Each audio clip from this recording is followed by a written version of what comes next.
அம்மாவுக்கு என் அன்பை சமர்ப்பிக்கின்றேன். இன்றைக்கி தமிழ்நாட்டையே குலுக்கி கொண்டு இருக்கும் ஒரு விஷயத்தை முன்கூட்டியே நடக்க போகிறத சொல்லக்கூடிய ஒரு மனிதனாக இந்த உலகத்துக்கு நான் வந்திருக்கிறேன். விஜயால் மக்கள் இறப்பாங்கன்றதை முன்கூட்டியே நான் சொல்லிட்டேன். அவர் முதல் மாநாட்டிலே பலர் இறந்தார்கள். கட்சி ஆரம்பித்த உடனே அவருடைய தொண்டர்களே மாரடைப்பில் 2-3 பேர் இறந்தாங்க. ரெண்டாவது மாநாட்டிலே 100 அடி கம்பம் கீழே விழுந்து ஒரு கார் நொறுங்குச்சு, ஒரு ஆள் கரண்ட்டில் இறந்தாங்க. அப்பயே நீங்கள் தெரிஞ்சிருக்கணும், இது பெரிய ஆபத்தை இந்த உலகத்துக்கு உருவாக்குது விஜய் உடைய அரசியல் அப்படின்றது. உங்களுக்கு எல்லாருக்கும் தெரிஞ்ச ஒரு விஷயம். என் வீடியோவை பார்க்குறீங்க. இதுக்கு பல விஷயங்களை விஜயால் இறக்க போகிறத சினிமா மூலியமாகவே நான் சொல்லிட்டோம். அப்படின்ற ஒரு கதையை ரஜினி அன்னை ஒரு ஆலை படத்தை பாருங்கன்னு சொல்லிட்டோம். இரண்டாவது, சிகப்பு மனிதன் என்ற படத்தை பாருங்க. அங்கே விஜய் அவங்க அம்மா இறக்குறாங்க. சிகப்பு மனிதன்ல அப்பனே விஜய் என்ற ரஜினி கதாபாத்திரத்தில் ரஜினி அப்பனே ஒருத்தனை தீய சக்திகளை கொல்றதுக்கு துணையாக விஜய் அவங்க அப்பா அந்த படத்தில் அமையப்பட்டது.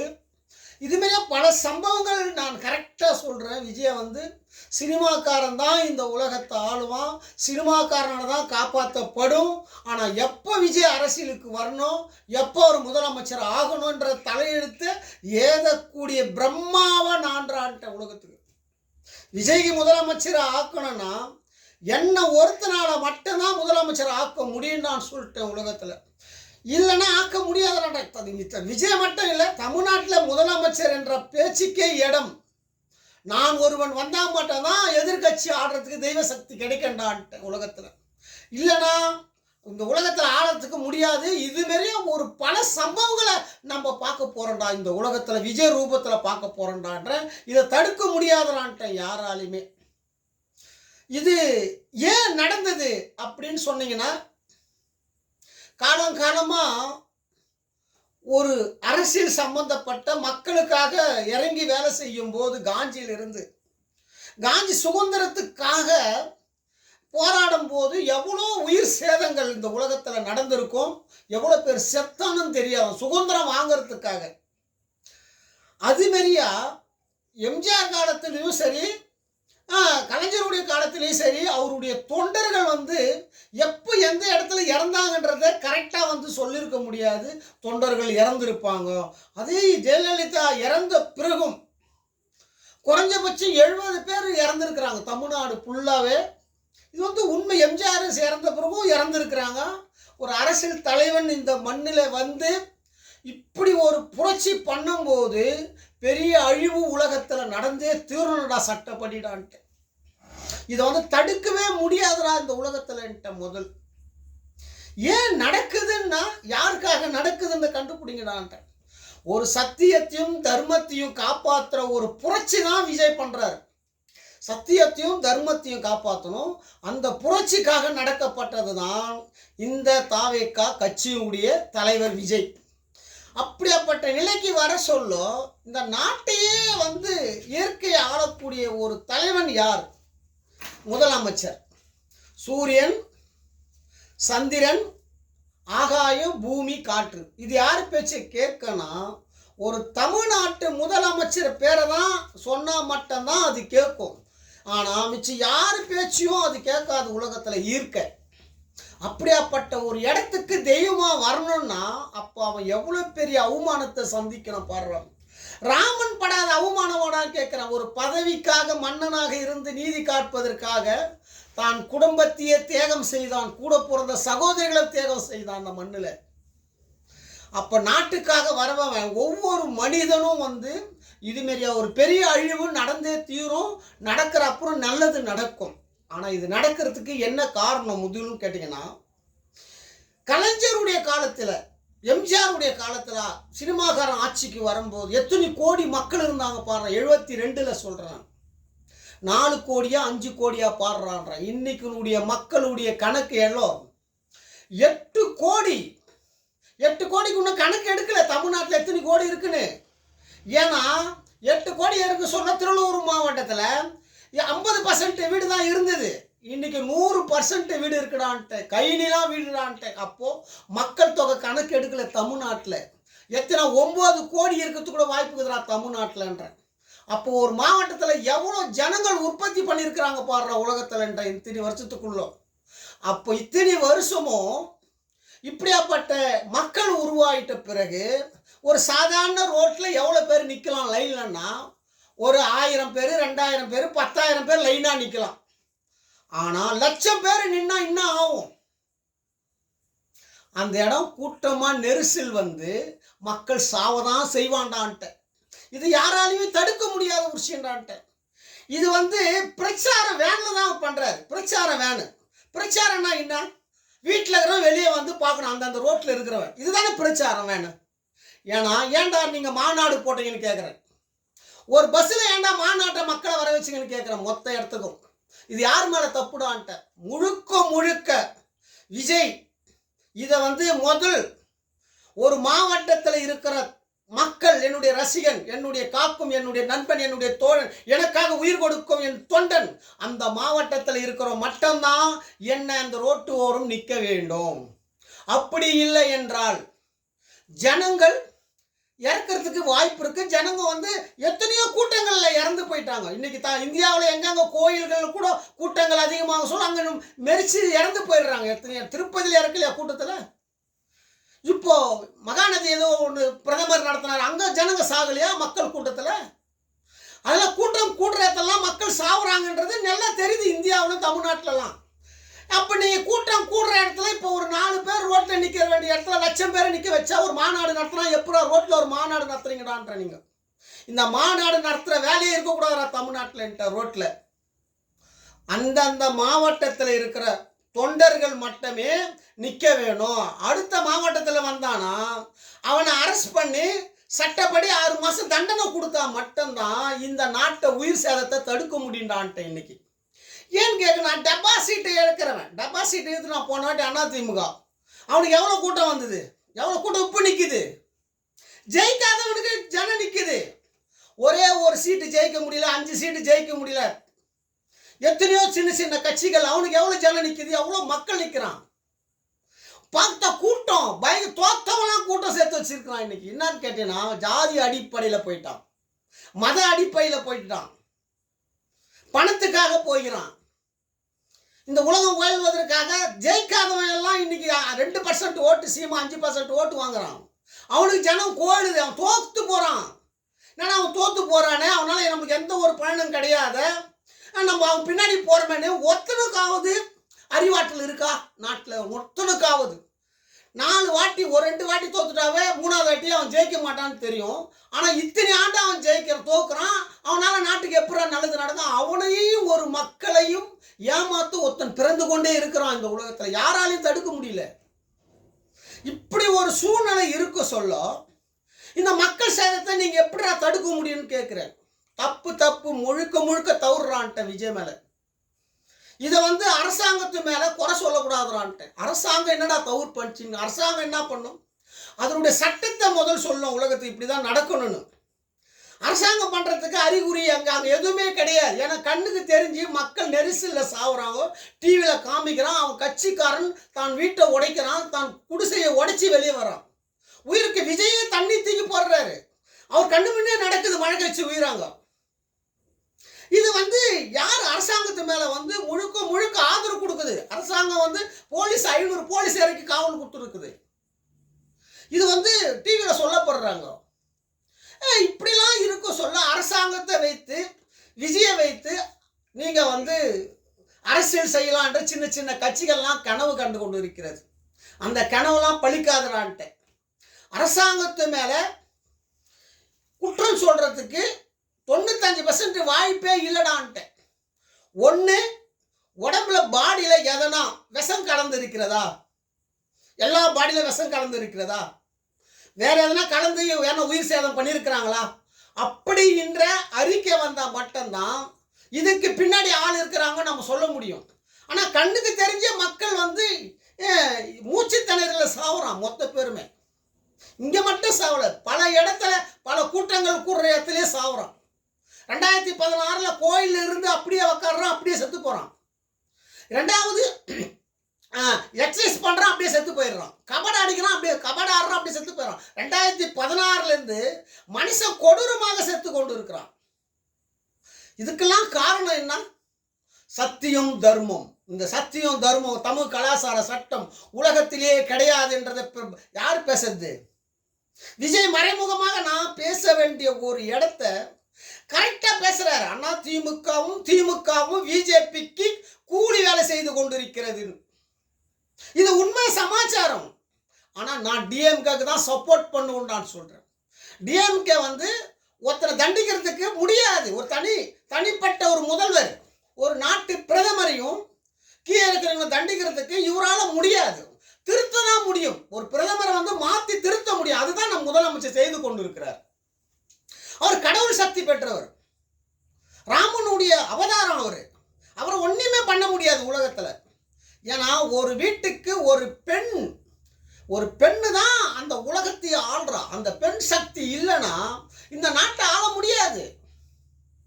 எத்தனையோ குடும்பத்தில் ஒரு பெண்ணு போயிட்டா அந்த குடும்பமே அழிஞ்சிடும். அதிமுக அழிந்ததுக்கு ஜெயலலிதா அம்மா காரணம். ஜெயலலிதா அம்மா என்னைக்கு நீங்கள் அந்த அம்மாவை சித்திரவதை பண்ணீங்களோ, என்னைக்கு அம்மாவை வீட்டில் நீங்கள் கொள்ளடிச்சு 6 பேர் கொன்னீங்களோ, அன்னைக்கு நடக்கப்பட்ட சம்பவம் இன்ன வரைக்கும் யாராலுமே இது சரி பண்ண முடியவில்லை. சரி பண்ண முடியாது. ஆத்மா தான் உலகத்தை கொல்லுண்டான்ட்டு அந்த அம்மாவுடைய ஆத்மா விஜயை கொல்லும், இன்னும் பல தலைவர்களையும் இது கொல்லுண்டான்ட்ட, தமிழ்நாட்டுக்கே பயங்கரமான அழிவுகள் நடக்குண்டான்ட்டு நான் ஒரு வார்த்தை வச்சே உலகத்தை தீர்மானம் பண்ணுண்டான்ட்டேன். இன்னைக்கு நடந்த ஒரு போராட்டம் இந்தியாவில் எவ்வளோ பேர் செத்தோம், எவ்வளோ பிஜேபி ஒரு அலுவலகத்தை கொளுத்துறான். இது கண்ணுக்குள்ள பார்க்கணும். இது யாரால நடக்குது? சட்டம் என்னைக்கு ஓட்டு போடுறவனே குற்றவாளியா ராகுல் காந்தி மாத்துறானோ அப்பவே இந்தியாவுக்கு ஆபத்துடான்ட்டு சட்டப்படி தேர்தல் கமிஷனு ஆதாரத்தோடு நிரூபித்து அவர் அரசியல் மாற்றம் பண்ணி கொண்டு வரணும். ஏன்னா இது மக்கள் தீர்ப்பு, மக்கள் ஓட்டு போடுற ஒரு விஷயம், உலகத்தினுடைய தலையெழுத்து மாற்றக்கூடிய ஒரு சமாச்சாரம். இதவே ராகுல் காந்தி குற்றவாளியா நாட்டு பிரதமரை மாற்ற சொல்ல ஒவ்வொரு ஓட்டு போட்ட தொண்டனுக்கும் இது அழிவை உருவாக்குண்டா ராகுல் காந்தி ஆண்டன்ட்டு. ராகுல் காந்தியால உலகத்துக்கு போரே நடக்கும், மக்கள் பயங்கரமா செத்து போயிடுவான்டான்ட்டு. ஏன்னா ஏற்கனவே தமிழ்நாட்டு மக்களை கொன்னவங்க அவங்க தான், இப்போ இந்தியா மக்களை கொல்ல போறவங்களும் அவங்கள தான். இதை நம்ம தமிழ்நாட்டு முதலமைச்சர் காப்பாற்றுவாரான்ற ஒரே ஒரு தமிழ்நாட்டு ஒரு முதலமைச்சரால் மட்டும்தான் உலகத்தை காப்பாற்ற முடியும்டான்ற, யாராலுமே முடியாதுடான்ட்ட உலகத்தில். அதே மாதிரியே ட்ரம்ப்பால நல்லது நடக்குமா உலகத்தில்? நடக்காதுடான்ட்ட. ட்ரம்ப்பால நல்லது நடக்காதுடான்ட்ட. என்னைக்கு ட்ரம்ப் பதவி ஏற்றாரோ அன்னிலேருந்து உலக நாடு அதிகமான மரணங்கள் பாடுறான்ட்ட. அதிகமான மரணங்கள், அதிகமான சாவுகள். ஒரே ஒரு குண்டுமணி கூட ஏழைகள் வாங்க முடியல. தமிழ்நாட்டில் எத்தனையோ போட்ட வரியால் எத்தனையோ தொழிலாளர்கள் பாதிக்கப்பட்டான் கண்ணுக்கு தெரியாம. இந்தியா பிரதமருடைய சக்தியால நம்ம நாடு இழங்கி கொண்டு இருக்கிறான்ட்ட சுபட்சமாக. ஒரே பிரதமர் இல்லைனா மொத்தமே நம்ம அமித்ஷா இந்த உலகத்தில் யாராலுமே இந்த சக்தியை கொண்டு வர முடியாதுறான்ட்டு. இது யாராலையும் மாற்ற முடியாது. இதெல்லாம் யார் காப்பாற்றுனா? நம்ம முதலமைச்சர் காப்பாற்றுறாரு. யாரை விஜய் சொல்றது கரெக்டுதான், காப்பாத்துறாரு. ஆனா உண்மையை ஒரு நாள் வெளிக்கு கொண்டு வருவார் நம்ம முதலமைச்சர். சட்டப்படி நடவடிக்கை எடுப்பாங்க, நல்லது நடக்கும். ஆனா இந்த நல்லது நடக்கிறதுக்காக தான் விஜய் செய்யும் புரட்சிடான்ட்டு. நான் செய்ய வேண்டிய புரட்சி எனக்கு பின்னாடி ஒருவன் செய்ய தொடர்ந்து விட்டான். அந்த அம்மா அமிச்சிட்டாங்க, நீ பண்ணாதடா, நீ உள்ள மட்டும் பேசு, அவனை வச்சு நான் பண்றேன், அவனுக்கு நீ பாடம் ஏறான், விஜய்க்கு நான் பாடம் எடுக்க பண்றான்ட்டு. நீ சொல்ற விஜய் நான் வராம உனக்கு தெய்வ சக்தி கிடைக்காதுடான்ட்ட உலகத்தில். நீ என்னை பார்த்தே ஆகணும்டான்ட்ட. இன்னும் கொஞ்ச நாள்ல நீ மட்டும் இல்லடான்ட்ட. தமிழ்நாட்டில் அண்ணாமலை, நீ இன்னும் பல தலைவர்கள் எல்லாம் நான் ஆளெல்லாம் சொல்ல வரல, மொத்த பேருமே என்னடா நின்றுதாண்டா ஆகணும் நீங்களான்ட்டு. அப்படி நிற்கலடானா நான் சொல்ல வேண்டியதே கேட்டா புரட்சி நான் பண்ண மாட்டேன்டான்ட்ட உலகத்தில். என் தாய் சக்தி, என்னுடைய அம்மா குளத்தில் அமர்ந்திருக்கிறா, இந்த கிராமத்தில் விசாரணை பண்ணுறான்ற. விசாரணை பண்ணி குளத்தில் இருக்கிற என்னுடைய தாய், அவ காற்றாக பேசுவா, தண்ணியாக பேசுவா, நெருப்பாக பேசுவா, பூகம்பமாக பேசுவா. நான் இருக்கிறதுனால தான் தண்ணி 2016 சக்தியை கைப்பற்றிருக்கின்றான்ட்ட. தமிழ்நாட்டில் ஒரு பயங்கரமான அம்மாவுடைய சக்தி என்கிட்ட குத்துட்டு போயிட்டாங்கடான்ட்டு. இதில் வந்து யாராலையும் தடுக்கவே முடியாதுடான்ட்ட.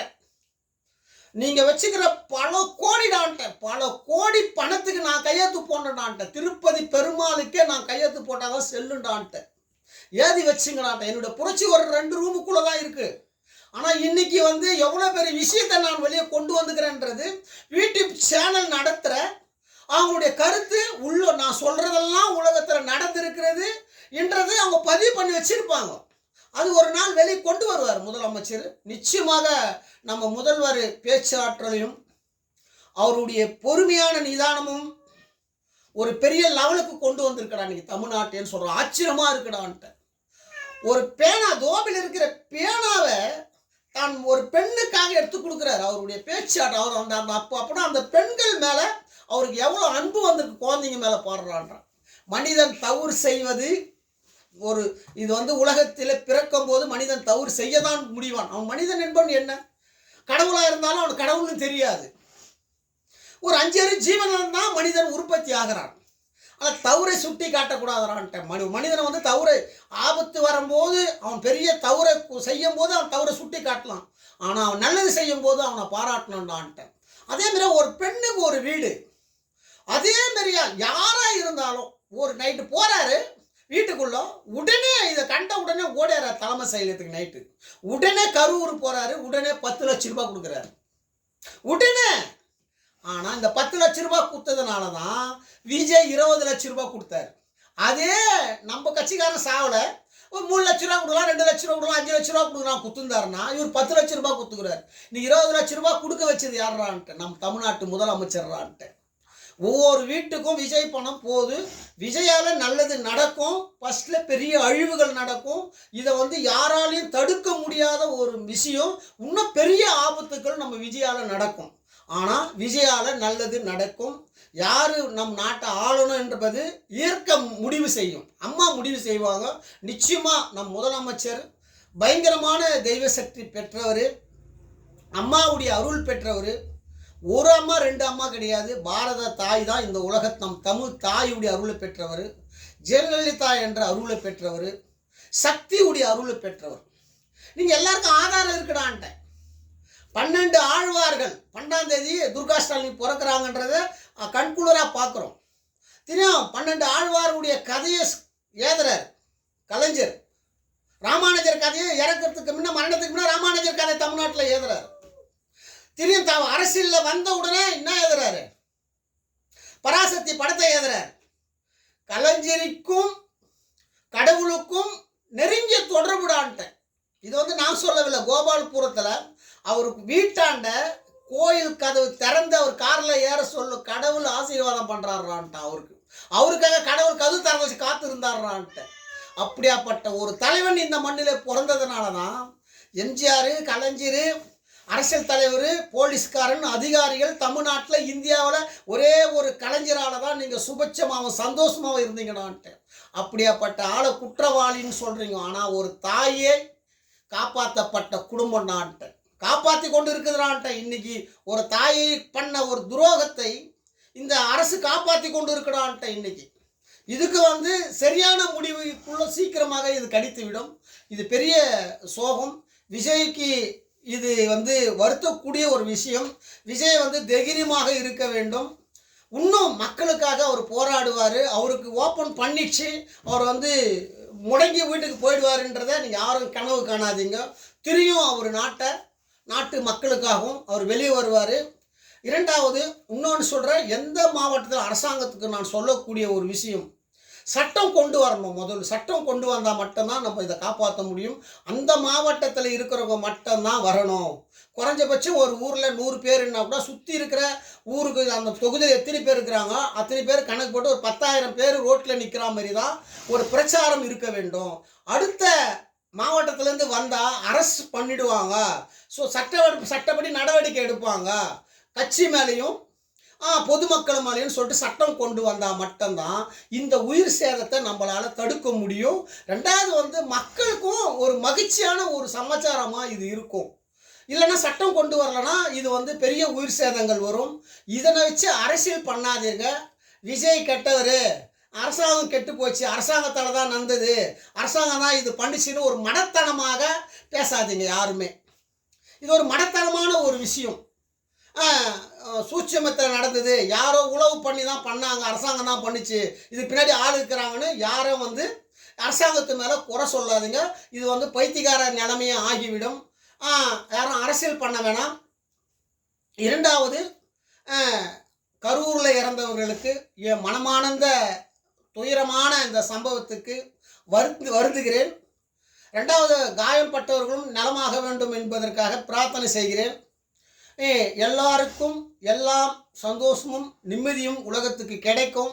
அது நம் தமிழ்நாட்டு முதலமைச்சரால் நிச்சயம், துர்கா ஸ்டாலின் அம்மாவாலையும் இது நிச்சயமாக எல்லாரையும் இவங்க காப்பாற்றக்கூடிய சக்தி கொண்டவங்க. 56 வருஷம் நம்மளை சுபட்சமாக கொடுத்தவங்க. நம் முதலமைச்சர் பற்றி நம்ம பெருமையாக நினைக்க வேண்டிய கட்டத்தில் இருக்கிறோம். இன்றைக்கி பேச சொல்லவும் தெளிவாகவும் ரொம்ப பொறுமையாகவும் அவருடைய கையில் ஆடுறாரு. அந்த அளவுக்கு பக்குவம் அவருக்கு வந்து விட்டது. அது வந்து ரொம்ப மகிழ்ச்சியான எனக்கு ஒரு இருக்கிறது. முன்னெல்லாம் ரொம்ப மத்திய அரசாங்கத்தை பற்றி ஏடாகூடமாக பேசக்கூடிய ஆளாக இருந்தவர் இப்படி ஒரு மாதிரி மக்களை நேசிக்கும் ஒரு உண்மையான முதலமைச்சராக நம்ம தமிழ்நாட்டுக்கு கிடைச்சது மக்கள் செய்த புண்ணியம், நீங்கள் செய்த புண்ணியம். இது உண்மையாக இன்னும் வருங்காலத்தில் அவருடைய வாரிசாக இருக்கும். எங்களுக்கு வாரிசு தேவை, அதனால் விஜய் அரசியலுக்கு கொண்டு வந்திருக்கிறோம். இது உதயாவும் இந்த பின்பற்றி அவரும் தர்மத்தோடு சத்தியத்தோடு ஆட்சியை கொண்டு வருவார் என்பதை தெரிவிக்கிறேன். நான் இந்த அளவுக்கு வளர்ந்தேன்னா அது குத்தம்பாக்கம் சக்தி அம்மா ஜே. ரெண்டாவது என்னுடைய சக்தி ஜே தாய்க்கும், என் பாரத தாய் என்று சொல்லும் ஜே அம்மாவுக்கும். நான் இவ்வளோ தொலைக்கு வளரேன்னா அது முதலமைச்சர், நாட்டு பிரதமராகிய கடவுள் தான். இவங்க 2 பேருக்கும் என் மனமானந்த நன்றியை தெரிவிக்கிறேன். இன்றைய சட்டம் நாளைய மாற்றம். மக்களால் நான், மக்களுக்காக நான்.